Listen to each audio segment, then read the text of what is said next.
Hey, how are you all? Happy Friday. It's Friday. We are well into the new year. Happy 2023.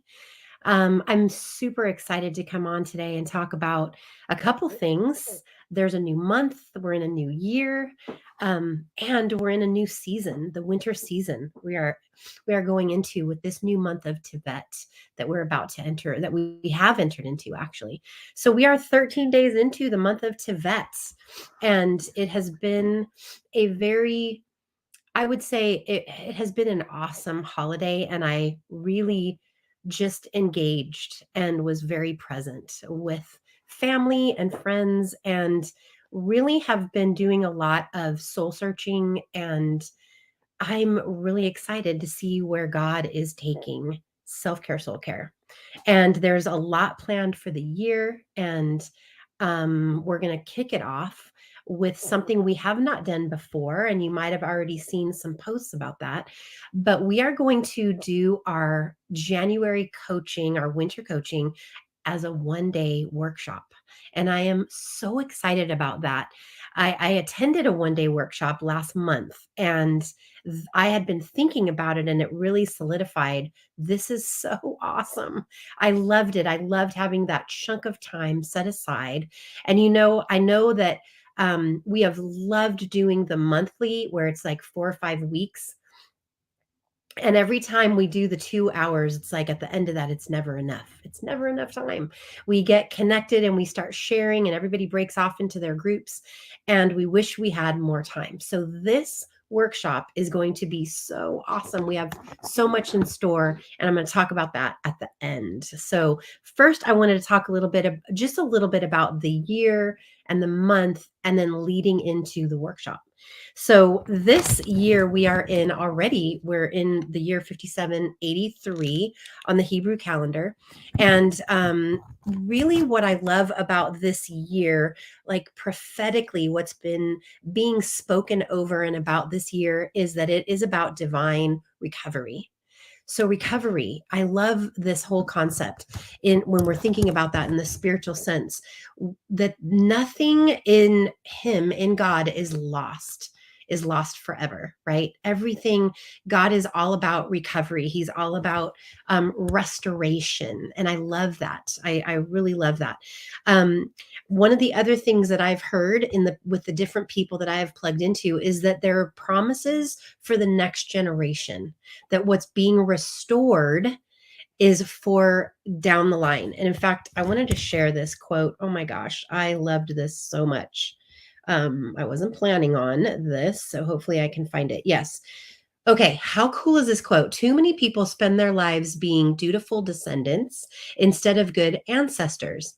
The responsibility of each generation is not to please their predecessors, it's to improve things for their offspring. It's more important to make your children proud than your parents proud. And I just thought, wow, that's such a phenomenal perspective. And to see that even though it feels like so much is being torn down, and it does, but it's so necessary in order to rebuild in a much healthier way on a different trajectory than where we were going. And whether we're talking about us as a nation, us as a church, us as Christians, whatever that is, us as people, even how we can rebuild in order to really have great promises for our next generation. And I think that that's really incredible. The words that I'm getting for this year a lot are multiplication and harvest. Multiply and harvest, that it is a time of conquest of old cycles that are breaking. So, conquest is a great word, also. Okay, so blinders are coming off. And I think that that is so true. I think that in the last couple years, more has been revealed than in probably the last couple decades combined. Blinders are coming off. For me, they're really coming off spiritually in incredible ways. And I love where God is and where he has us, because it feels like there's so much for us still to learn and still to experience. And I just love that. Everything is new all the time. So the month of Tevet is a really incredible month. It's the 10th month on the Hebrew calendar. And 10 is a very powerful number. It's the number of godly authority. It's the number of order. There's no coincidence that there are 10 commandments. So amazing. It's the month that Hanukkah ends. Hanukkah is the only holiday that transverses 2 months. It transverses the month before and this month, and it reminds us that in the midst of destruction there is mercy, and that's incredible. Okay, so I also loved this. I read this when I was researching. Is 10 is made up of two numbers, 6 and 4. You can do 5 and 5 as well, but I just did 6 and 4. So 6 is the number that symbolizes man, and 4 symbolizes physical creation. And so its meaning is of testimony, law, responsibility, and completeness of order. I really loved that putting those months together. So I love that it is the month of order, and how we in January on our calendar, that usually is a time that we sit down and we look at the year before, and we look at the year going ahead, and we might make some New Year's resolutions, or we might make some new goals. It's a time for new beginnings. It's a time when people are ready to say, okay, I want to do better. What do I want to do this year different? Right? I want a lot of people will set out on healthy habits to change, to do better in that area, spiritual habits. You make plans to do things. So it's really awesome that the 10th month and all of that aligns with and supports us in January in those times.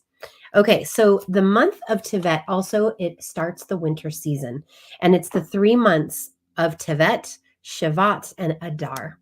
And these 3 months coincide with 3 tribes. So the 3 tribes are Dan, Asher, and Naphtali.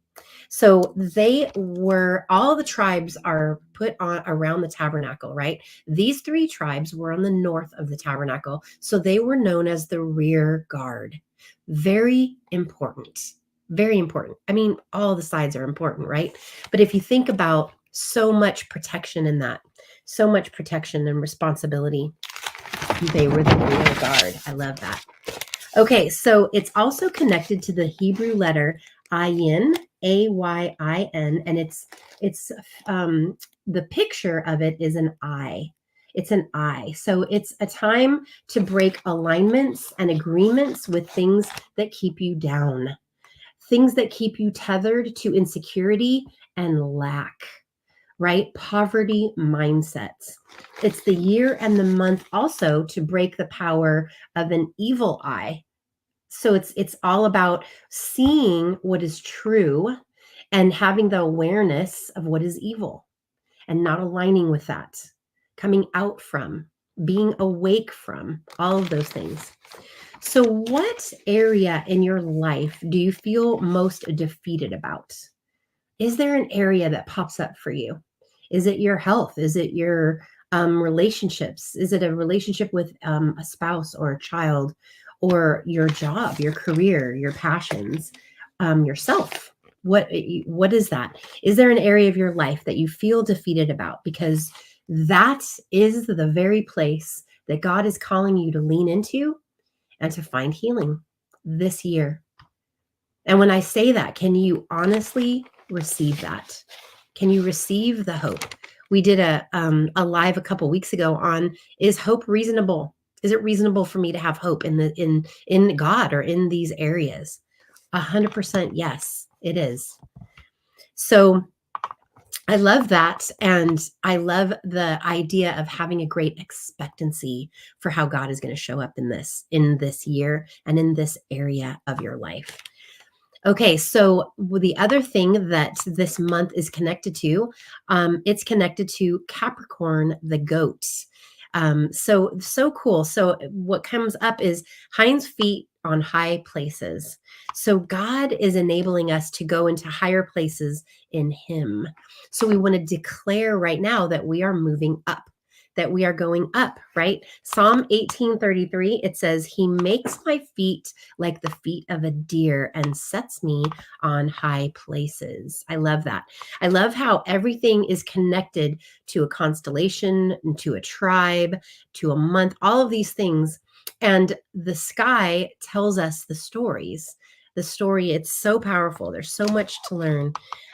Okay, so the tribe is the tribe of Dan, and that is the tribe. It's about ruling, judging, or executing judgment. So it's time to mature. There's something about the tribe of Dan that's connected to maturity, maturing. It takes maturity to rule, right? To rule. When you think of someone in a place of authority, you want someone to be mature. What comes up for you when you think about that word? What is mature? What does that look like as we mature? The first thing that popped into my mind was this quote, I am indeed a king because I know how to rule myself. And I think about the power in that. It's speaking to the heart of compassionate self-discipline, right? Of someone who has a discipline in their emotions, in their voice, or I want to say in their words. You know how when you're in a situation and you know instinctively there's a time to be quiet, there's a time to listen, there's a time to speak, and you want to have that clarity and that wisdom in that comes from maturity, right? That comes from that. And I feel like what I've been really connecting to is compassionate self-discipline is really the heart of shalom. It's the heart of that inner peace when we can be compassionate with ourselves, deep understandings of that. And it begins with emotional growth. It really does. It begins with that. So we are aligning this month with that 10th month, which is all about getting complete, order, those kinds of things. It's a great time to clean. I just did a huge cleaning when you put away all that Christmas stuff. I organized all the bins and everything. What a great feeling that is. Everything feels so clean after there's so much stuff out from the holidays, and I love that. But it's time to prepare our hearts, to really prepare our hearts for a new year, 2023, that we're moving into. And we will be engaging in doing just that. So I love this time of the year. I am one of those people that gets very excited. It feels like a new start and a new beginning. And I always just love that. I've always been inspired by that and really wanting to step into that. And those of you that have been around for a while know that we always would do every January a Thrive Guide. And it started out with like 4 sheets of paper that we would do in my living room when we would do our brunches. And it was a time to sit down and really break off. We broke off into groups and we had people, read some things, write some things out, and get the opportunity to share those with someone who's going to receive that and be a witness to you. And it's turned into a really cool book. So our Living an Inspired Life Guide, this is last year's book. It's a guide. It's a workbook that not only takes you through to get you complete with last year, but sets you up to really get prepared and ready to, get ready for next year. Get ready for the next year. Our new book is at the printer. It is getting printed right now. It just got uploaded. So I'm very excited. If you've been on our group, you've seen the cover. The cover is out. And I've just been starting to work on really getting connected to the workbook. Has so much good stuff, and you want to spend some time in that. This is what we're going to be doing when we meet for our one-day workshop. We're going to be going through the Thrive Guide, and we're going to be going through this together as a group. So it's group coaching at its best. This is always a safe place, always a place where you can come and be heard and be celebrated and be understood. You are surrounded by like-minded people who are really engaged in and choosing to be intentional with these things. We're using our tools that we've learned through grief recovery and through all the things that we talk about in this group to get complete with our past year. And it's so important to do that. we will be touching on trauma, healing, attunement, attachment, and ultimately integration, which is a personal emotional integration. And it's so cool when you think about emotional integration, where you're integrating yourself. And that is what the Old Testament would call shalom, would call that peace inside. So powerful. And I have some notes. Yes. To talk about that a little bit more. Okay. So I love the title. The title of this kind of grew out of nowhere. I don't even know. But Living an Inspired Life became our title because we felt like that's what our goal is in self-care, soul care. That's what our goal is to be witnesses to each other as we each live and step into an inspired life, a life that comes from being inspired and stepping fully into who God created us to be. And we love being the bridge, right? We talk about that we are the bridge from inspiration into destiny, so that we can be here to give you tools, to give you a place, to give you this community that walks alongside of you so that we can do that together. Because wow, so much, it's like that mastermind. So much happens when you get to be connected to other people. It's so powerful. We call it a restorative practice.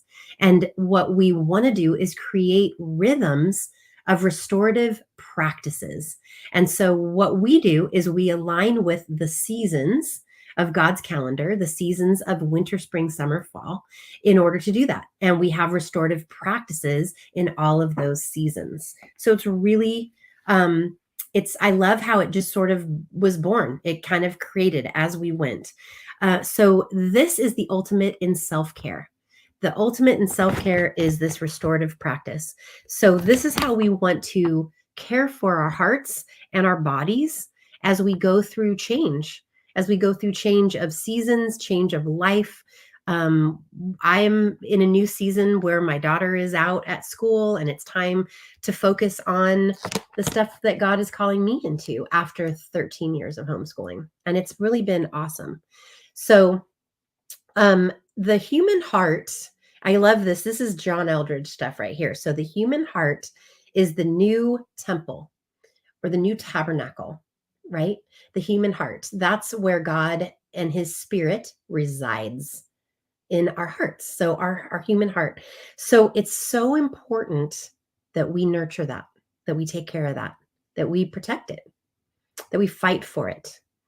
So one of the things that I loved that John Elders was talking about was this idea of restoring the desire for Eden, the desire for that connection. Eden brings up an unencumbered connection to God that Adam and Eve had, right? So it's about restoring that.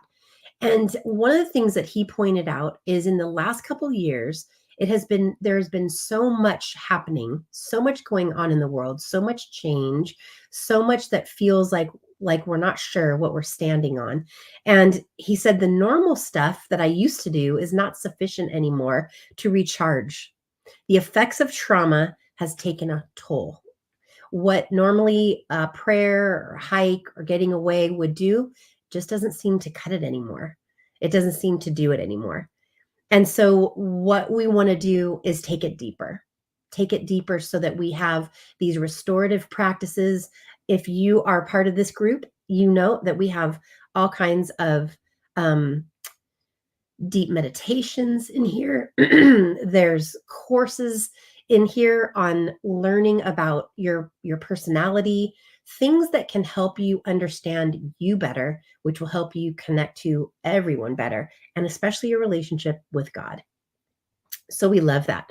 So we're all about and excited to process this last year because we know the value of that. In times of upheaval, we are driven to ask this question: will I be provided for? And that can be something that's coming up right now. It's very uncertain times, and it can be that feeling.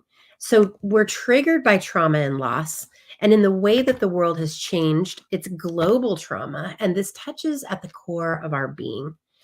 So John Eldridge said this. I'm going to quote this. It says, "In our besieged humanity, most of us didn't receive healthy attachment that we needed as children. So we have pretty deep doubts of being provided for. We feel like it's up to me. I have to make that happen." And trying to care for our souls in this moment of high stress, it brings about a lot. And what we do is we just will go to things to numb out, to feel better in the moment. And we want to do that. We want to definitely be able to connect to and really thrive in that moment. I loved this too, how he talked about fathering and mothering are both from our creator God. He is father, and he transcends the mothering side, the nurturing side. So our first experience with secure attachment is with mother, the mother side. And I'm super excited because we're going to talk a lot more about this. And I'll give you a little teaser. Our self-parenting is coming in February. And I'm super excited about that because we really delve deep into these two parts and sides of God, the fathering side and the mothering side, the nurturing side. Um, so it's really that we search for secure attachment. And this year, I feel like is going to be all about that, about secure attachment to God and to ourselves, finding that within ourselves. So much healing. I know for me, this past year has been a tremendous amount of healing in this area of really having some breakthroughs that really shifted a lot. I did a post a couple days ago that I can honestly say I am no longer living life feeling like I am my own worst enemy. And I can't even begin. And I'm going to share more on that when we meet for our one-day workshop, because the power of what I was able to break through and see has been really life-changing. And I'm really excited about that because it's really foundational that we have that attachment. And I feel like this year, I have not chosen my word for this year, but as I'm talking, I'm realizing it's going to be somewhere around this, is around that secure attachment. Um, my word for last year, and this is something to think about. One of the things we do is we think about a word for the year. And my word for last year was anchored. Anchored. And it's been, I love one of the things in the guide that we talk about is what have you learned about your word for the year? And I have been writing a lot because I'm realizing there's so much about me feeling so anchored now. And I wouldn't have thought that I think I thought of it in the beginning of the year as feeling like I was going to feel anchored this year. I was going to feel anchored throughout the year. And I can honestly tell you that for a good most of the year, I did not feel anchored at all. I felt at sea in the waves, drowning under the waves. And it's so interesting because how God will show up when you give a word and he puts a word on your heart, how he's going to walk you through. How better of an understanding would I have of feeling anchored than surviving through a storm? And kind of realizing that I was anchored, but now having a more of an appreciation of what that anchored feels like in a storm. Because anchored, that's when it really matters, right? And one of the things that John Eldridge was talking about a lot is if we are not securely attached within ourselves, we can't possibly have a secure attachment with God. And with that, when we don't want to be thrown by the winds and the waves, having that secure attachment doesn't mean that you don't struggle and wrestle and cry and grieve and all of those things. It's actually that you will, but that you'll come out on the other side anchored more and deeply rooted more. So I'm excited for that. And I'm excited to see what the new year, what new word God is going to bring for me as well. Because when we're not securely attached, it affects the way we respond to people and situations, and especially in crisis, in those storms. Crisis flushes things. It brings things to the surface. And without that attachment, that secure attachment, then we won't have security. We won't have that as we pass through that. And the trauma opens up a past trauma, right? When we go through things, now, when you're experiencing something, you're triggered and it exposes past trauma. We think sometimes that trauma would strengthen you, right? Like that muscle. And it's not how muscles work. It's not how trauma works, I should say. Unresolved trauma actually sensitizes us. We're sensitized to things. We're easily offended by things. We're easily agitated or triggered, right? And it sensitizes us. But that is not a bad thing. That actually brings us to understanding that healing needs to happen, that we need to address that we need to nurture our hearts because we're sensitive and we want to be sensitized. We want to be sensitive because that's how we learn how to cope with healthy coping skills and healthy coping mechanisms. So we must attend to the last year, to all of the experiences.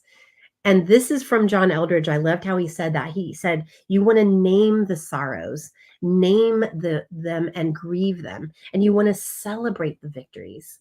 You want to take the time to do that. A lot of times we can be afraid of grief, afraid to feel these things because we might feel like we'll be overwhelmed by sadness. But sadness, when it's not processed, turns into rage. It turns into self-hatred, anger. It turns into a lot of things that are unhealthy and are the opposite of secure attachment. It will also go into deep grief, can also go into deep loathing, and a lot of shame for the way that we might have handled something. So I am really excited. I'm excited to get the new workbook for this year. I love the way that this worked out because we get to get a new book every year, a new workbook every year. And it's really intended to be a guide that you can work with all year long. So we'll work in that and meet when we meet on the 21st. We're going to have time to really unpack it, to share it, to laugh together, to maybe cry a little bit together, and to process it and to really dig deep down into all of these things that I was talking about. Attachment, all of the things, the trauma, the things that sever that, and how do we step into integrating that, having an integrated self to step into 2023 with, and really transform our relationships and transform what's coming for the next generation, for our kids and their kids. And I love that perspective shift of that's who we're doing this for. We're doing this for our legacy and what we can leave beyond us. So excited. I'm so excited to connect with you guys. I'm so excited to hear your words for the year, and the sun is coming in my window. So, but thank you for being here. We are very, very grateful. And I'll be coming back in here to talk a little bit more about these things as we get closer to the 21st. So you guys have a beautiful and blessed weekend. Enjoy Friday. Enjoy a Shabbat evening leading into a Sabbath. And take care, you guys. And we'll see you next week.